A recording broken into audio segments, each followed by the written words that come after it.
Meu nome é Claire Bennett e tenho 34 anos. O e-mail chegou às 18h18 de uma quinta-feira, exatamente quando eu estava fechando o notebook depois de quase 12 horas de trabalho. A massa fervia no fogão e eu já pensava em finalmente ter uma noite tranquila quando meu celular vibrou sobre a bancada da cozinha. Achei que fosse mais um cliente. Não era. A remetente era minha irmã mais nova, Rachel. O assunto do e-mail dizia apenas: família ajuda família. Abri sem imaginar o que encontraria. Havia apenas uma frase: faça uma transferência de US$ 9.500 até segunda-feira para o casamento dos sonhos do Ethan. Logo abaixo, 4 fotos. A primeira mostrava um luxuoso vinhedo na Califórnia, decorado com centenas de rosas brancas, lustres de cristal e mesas que pareciam saídas de uma revista de casamentos.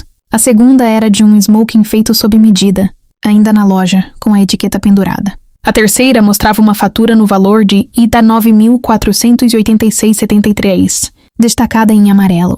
A última foto me fez parar de respirar por um instante. Era meu sobrinho Ethan sorrindo ao lado da mãe, diante do local da cerimônia. A legenda dizia apenas: ele merece o casamento com que sempre sonhou. Fiquei olhando para a tela sem conseguir reagir, não porque estivesse pensando em enviar o dinheiro, mas porque eu realmente não conseguia acreditar que Rachel tivesse coragem de me pedir aquilo. $9.500 não eram um presente. Era quase o equivalente a 3 prestações da minha casa. O pior não era o valor, era a forma. Nenhum como você está, nenhuma explicação, nenhum pedido, apenas uma cobrança disfarçada de obrigação familiar. Desliguei a tela do celular e tentei voltar para a cozinha, mas minha cabeça já estava em outro lugar. Durante toda a infância, Rachel sempre conseguiu tudo o que queria. Quando ela batia o carro, meus pais resolviam. Quando ela abandonava um emprego, alguém pagava suas contas. Na maioria das vezes, esse alguém era eu. Respirei fundo. Peguei o celular novamente e respondi com apenas uma frase: eu não vou pagar pelo casamento do seu filho. Enviei a mensagem sem acrescentar mais nada. Pela primeira vez em muitos anos, senti que estava escolhendo a mim mesma. 11 minutos depois, outro aviso apareceu na tela. Não era Rachel. Era meu pai. A mensagem tinha apenas uma linha: se você se recusar, nem apareça no casamento. E também não se considere mais parte desta família. Li aquelas palavras várias vezes. Naquele momento percebi que aquilo nunca tinha sido apenas sobre dinheiro. E antes da meia-noite, eu enviei um único e-mail para uma pessoa que minha irmã jamais imaginaria que ainda fazia parte da minha vida. Passei boa parte daquela noite olhando para a tela do computador, sem coragem de abrir minha caixa de entrada novamente. O e-mail que eu havia enviado já não podia ser desfeito. Pela primeira vez em muitos anos eu tinha colocado um limite. E estranhamente, isso doía mais do que eu imaginava. Enquanto a água esfriava na panela esquecida sobre o fogão, lembranças começaram a voltar uma atrás da outra. Rachel sempre encontrava uma maneira de transformar os problemas dela em responsabilidades minhas.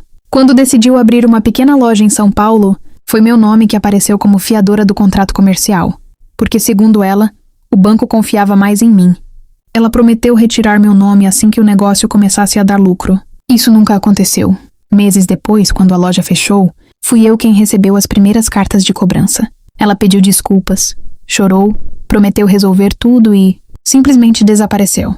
Meu pai insistiu para que eu pagasse a dívida para evitar constrangimentos à família. Eu paguei, não porque concordasse, mas porque ainda acreditava que um dia eles fariam o mesmo por mim.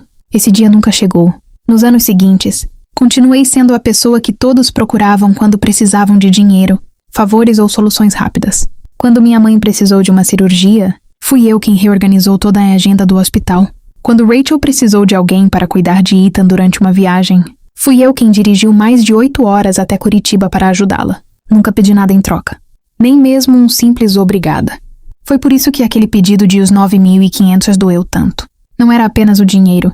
Era a certeza de que minha família nunca enxergou meus esforços como amor. Eles enxergavam como obrigação. Pouco antes das 11 da noite, meu celular voltou a tocar. Desta vez não era meu pai, era Rachel. Deixei a ligação cair. Segundos depois, chegou um áudio de quase 3 minutos. Não ouvi. Em vez disso, outra notificação apareceu. Era uma mensagem de um número desconhecido. Boa noite, Claire. Precisamos falar urgentemente sobre o contrato do casamento. Há um detalhe que você provavelmente ainda não conhece. Fiquei imóvel. Eu nunca havia assinado contrato algum para aquele casamento. Então, como alguém podia ter meu número e acreditar que eu era a pessoa responsável por tudo? Fiquei olhando para aquela mensagem por vários segundos antes de responder. Quem está falando? A resposta chegou quase imediatamente. Meu nome é Fernanda. Sou coordenadora de eventos do Espaço Imperial, em Campinas. Seu nome consta como responsável financeira pelo casamento do Ethan. Precisamos conversar antes do vencimento dos pagamentos. Meu estômago afundou. Responsável financeira? Aquilo não fazia sentido. Liguei para ela na mesma hora. Assim que atendeu, percebi pelo tom da voz que ela também estava confusa. Claire, achei que você já soubesse de tudo. Expliquei que eu nunca tinha concordado em pagar aquele casamento e que apenas havia recebido um e-mail exigindo uma transferência de US 9500. Do outro lado da linha, houve um longo silêncio. Então Fernanda respirou fundo. Rachel apresentou um documento, autorizando o espaço a entrar em contato diretamente com você caso houvesse atraso nos pagamentos. Seu nome aparece como garantidora financeira do contrato. Meu coração acelerou. Isso é impossível. Eu nunca assinei contrato nenhum. Fernanda hesitou por alguns segundos. Foi exatamente isso que me chamou a atenção. A assinatura digital anexada ao contrato parece muito diferente da assinatura que você usou anos atrás quando fez apenas uma indicação de cliente. Naquele instante, tudo começou a fazer sentido. Meses antes, Rachel havia pedido minha ajuda para conseguir um desconto no salão através de um antigo contato profissional. Eu apenas apresentei as duas partes. Nunca aceitei pagar absolutamente nada.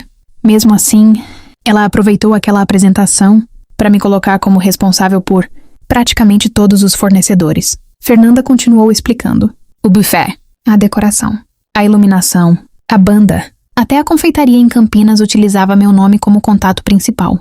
Se os pagamentos não fossem feitos até sexta-feira, todas as cobranças seriam direcionadas oficialmente para mim. Fechei os olhos por alguns segundos. Não era apenas um pedido abusivo de dinheiro. Rachel já tinha planejado tudo muito antes daquele e-mail. Ela acreditava que, se me pressionasse emocionalmente, eu acabaria pagando para evitar problemas legais. Ela nunca imaginou que eu descobriria a verdade antes do prazo final. Respirei fundo e fiz apenas uma pergunta.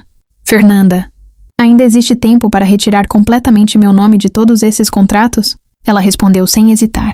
Sim, mas se fizermos isso agora, praticamente todo o casamento será cancelado automaticamente. Olhei pela janela enquanto a chuva começava a cair. Pela primeira vez naquela noite, eu não senti medo.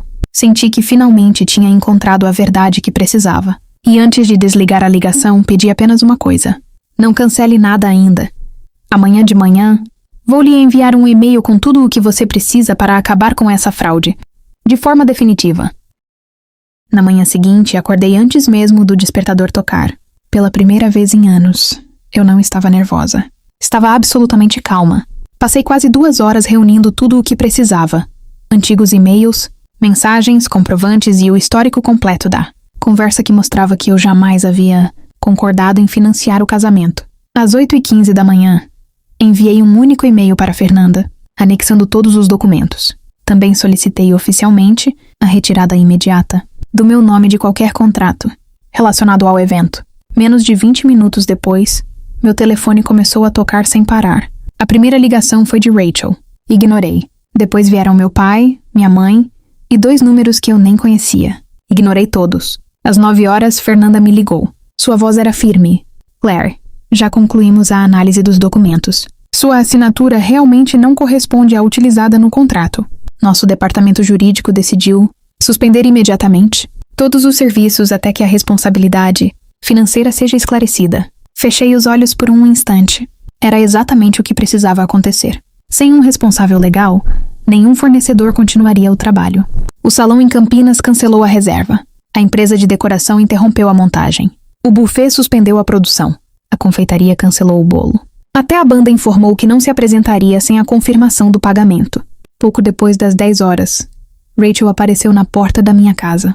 Ela estava completamente desesperada. Assim que abri a porta, ela entrou sem pedir licença. O que você fez? Você destruiu o casamento do Ethan. Olhei diretamente nos olhos dela. Não. Eu apenas retirei meu nome de contratos que nunca autorizei. Ela tentou negar tudo. Disse que era apenas um mal-entendido. Mas eu já conhecia toda a verdade. Então coloquei meu notebook sobre a mesa da sala. Abri o contrato. Ampliei a página da assinatura. Depois mostrei outro documento assinado por mim anos antes. Até alguém sem experiência perceberia que eram assinaturas completamente diferentes. Rachel ficou em silêncio. Pela primeira vez, ela não tinha desculpas. Nesse exato momento, meu pai entrou na casa sem avisar. Seu rosto estava vermelho de raiva. Mas bastaram poucos segundos olhando para os documentos para sua expressão mudar completamente. Ele percebeu que aquilo nunca tinha sido apenas uma discussão entre irmãs. Alguém havia usado meu nome sem autorização. E isso poderia ter consequências muito maiores do que um casamento cancelado. Quando o silêncio tomou conta da sala, meu celular vibrou mais uma vez. Era uma nova mensagem de Fernanda. Claire, você precisa vir a Campinas hoje mesmo. Acabamos de descobrir outra coisa. E ela é ainda mais grave do que a assinatura. Cheguei a Campinas pouco depois do meio-dia. Fernanda já me esperava em uma sala de reuniões ao lado do departamento administrativo. Assim que entrei, percebi que havia outra pessoa na mesa. Era o advogado do espaço de eventos.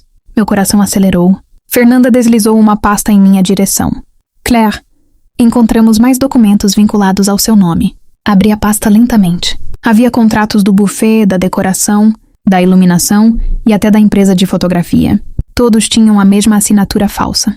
Mas havia algo ainda pior. Em 3 daqueles contratos, meu CPF também havia sido utilizado como garantia financeira. Olhei para o advogado sem conseguir dizer uma palavra. Ele respirou fundo antes de explicar. Se esses pagamentos não fossem feitos até sexta-feira, todas as cobranças seriam direcionadas oficialmente para você. Depois disso, o caso poderia seguir para a cobrança judicial. Naquele instante, compreendi que Rachel nunca teve a intenção de apenas pedir dinheiro. Ela havia planejado tudo para que eu não tivesse escolha. Ou eu pagava, ou assumia uma dívida que nunca foi minha. O advogado então fez uma pergunta que mudou completamente o rumo daquela história.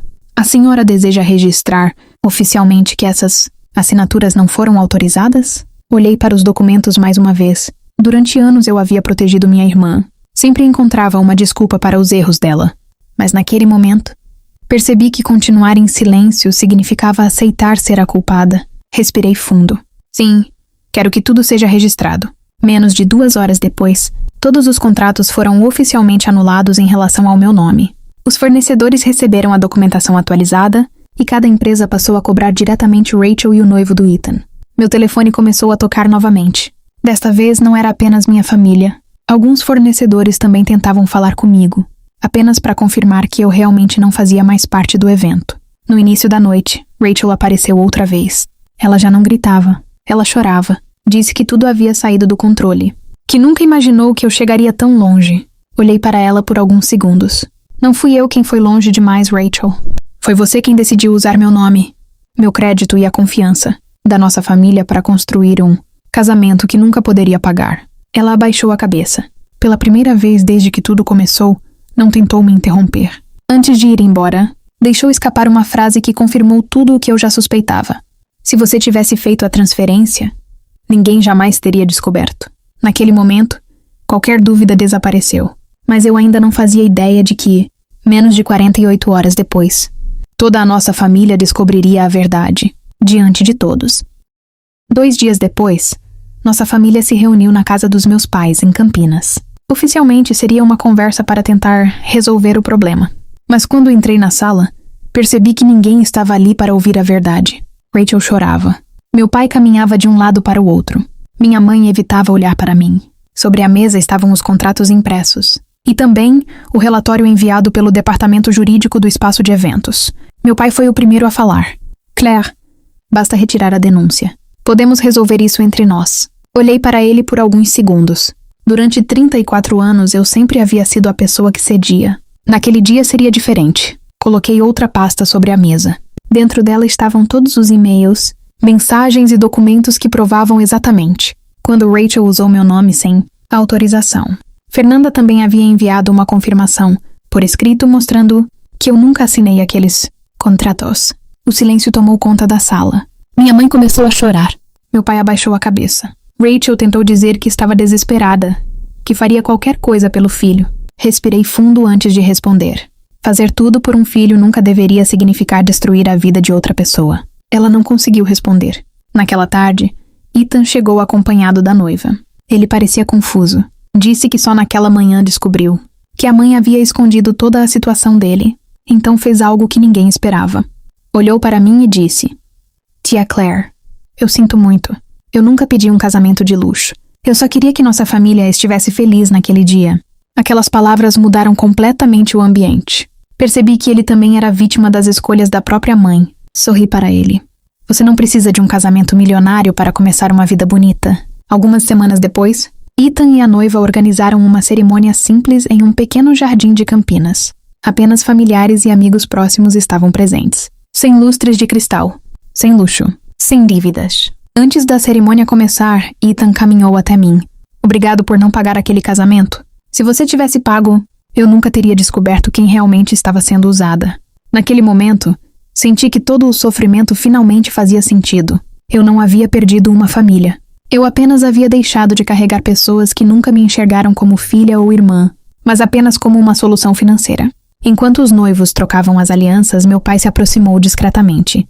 Com os olhos marejados, disse apenas: Eu deveria ter acreditado em você desde o começo. Assenti em silêncio. Alguns pedidos de desculpas chegam tarde demais para apagar o passado, mas ainda podem impedir que os mesmos erros se repitam. Naquele dia fui embora sem raiva, sem culpa, e pela primeira vez em muitos anos, com a certeza de que a melhor herança que alguém pode deixar para si mesmo não é dinheiro, é o respeito por si próprio.